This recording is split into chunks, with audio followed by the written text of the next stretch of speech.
खुलुमबाय बियो बडोलेण्ड इंखं टेलिभिजन दिनैनि रादाबखौ फरायदों आं मिथिंगा बसुमतारी दिनैनि गाहाय रादाबफ्राव दङ चिरां जिल्ला इउपिपिएलनि गाहाय मावख'खौ दुथांफोरा सावदों इउपिपिएलआ बिजाथिफोरनि नैथि फारिलाइखौ फोसावबाय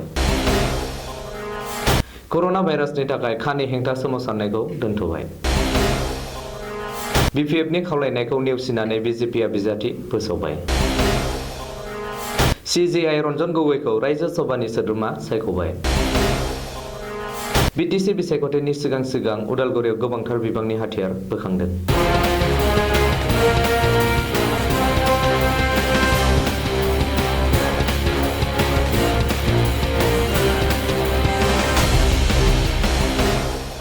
दानिया आबुं रादाब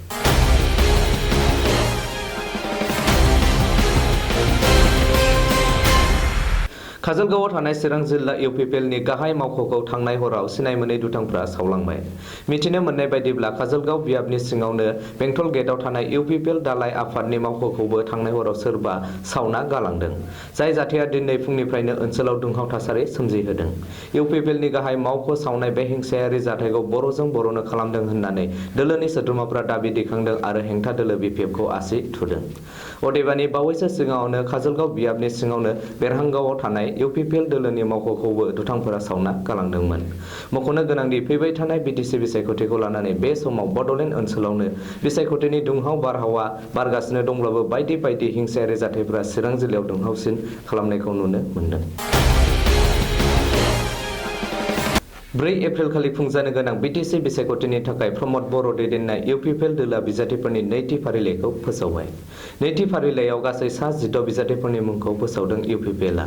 बै सा 16 बिजाथिफोरा फारियै पर्बत जरायाव उत्तम ब्रह्म हाज'वारि गुमायाव मनिरुल जामान मथनगुरियाव शाहजान आली बेरगावआव रबिबार उजिर थुरिबारियाव आबु साइन्दे आनसारी रौथेयाव डाक्टर नीलुत सरगियारी श्रीरामपुराव नूर मोहम्मद दिहिरायाव जगदीश रामसियारी सालबारियाव बिनोद मुसाहारी मुसलपुर राकेश बर' बेरगावआव दावबायसा बर' सालाखाथियाव हितेश मुसाहारी हरिसिंगायाव सन्जय सरगियारी न'नि सेरफाङाव कृष्णागिरि पसनै सेरफाङाव अरुण कान्दपान मुदैबारियाव एन्टनी बसुमतारी मख'नो गोनांदि गिबि फारिलाइयाव इउपिपिएलआ सा 22 बिजाथिफोरखौ फोसावदोंमोन बेजों लोगोसे बिटिसिनि मोन 40 बियाबनि गेजेराव इउपिपिएलआ दासिम सा 38 बिजाथिफोरनि मुंखौ फोसावबाय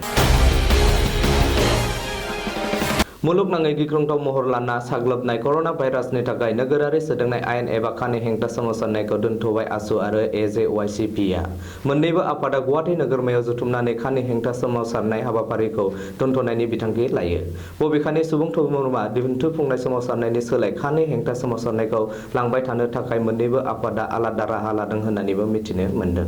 रिपर्टनि बायदिब्ला 19 मार्च खालि मोन्नैबो आफादनि दैदेनगिरिफोरा रायजोआरि जिल्लायारि थाखोआव सावरायगोन बेनि उनाव 20 मार्च खालि गुवाहाटी नोगोरमायाव 22 मार्च खालि आन्सलिक थाखोआव 23 मार्च खालि मिरुआरि थाखोआव लान्थ्रि सावरायनायनि उनाव 1 एप्रिलनिफ्राय रायजोनाङै गोख्रों सोमावसारनायखौ लाफिनगोन होननानै आसु आरो एजेवाइसिपिआ फोसावदों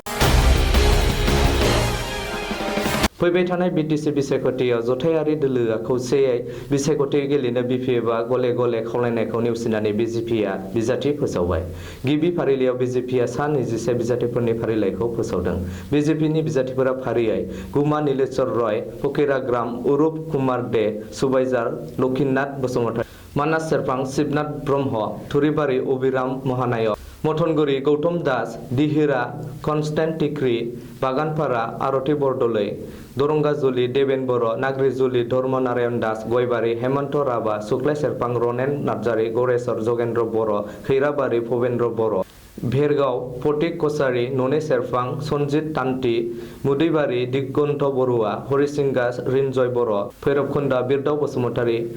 पासनय सेरफां दीपक मुर रौता कास्तराम बाग्लारी गोजौसिन बिजिरसालिनि आगु गाहाय बिजिरगिरि रन्जन गगैखौ रायजो सभानि सोद्रोमा सायख'बाय हादरगिरि रामनाथ कविना रन्जन गगैखौ रायजो सभानि सोद्रोमा महरै सायख'यो बेनि थाखाय नखर मन्त्रालया गांसे राजपत्रबो इसु खालामबाय मख'नो गोनांदि संबिजिरनि आर्टिकल